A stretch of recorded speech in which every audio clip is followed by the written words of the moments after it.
Hi, my name is Brittany Pope. I'm going to be analyzing the very last episode of Parks and Rec, specifically the part where Tom Haverforth brings his book, Failure, and describes the 7 different types of people. These types of people that he's using is a code for the rest of the season for each of these characters.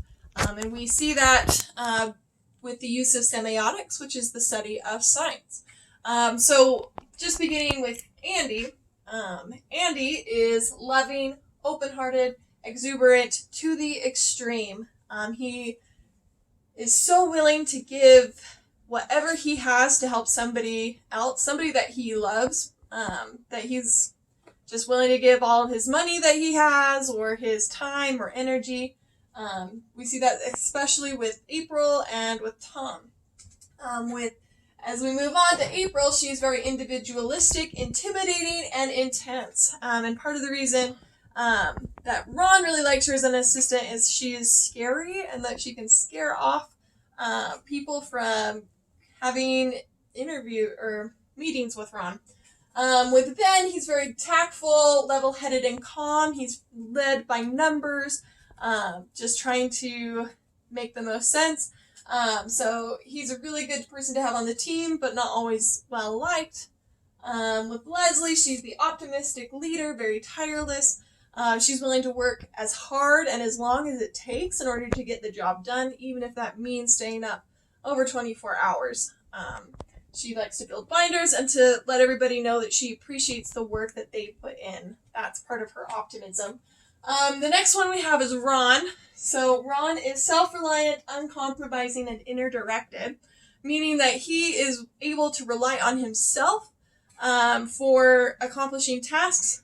We see this especially in season 4 when Ron runs off into the woods to hide from his ex-wife Tammy and only takes a bag that he has left at work. And he stays out in the woods for a couple of months.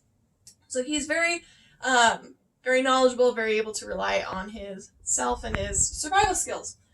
With Donna, we see that she is mysterious, adventurous, and confident. Donna knows who she is, and hardly anybody else does. We find out later throughout the season that she has properties all over. She's got investments, and we just find that out as we go. So Donna is very mysterious and confident. With Tom, he claims that he is brilliant, trend-setting, and iconic.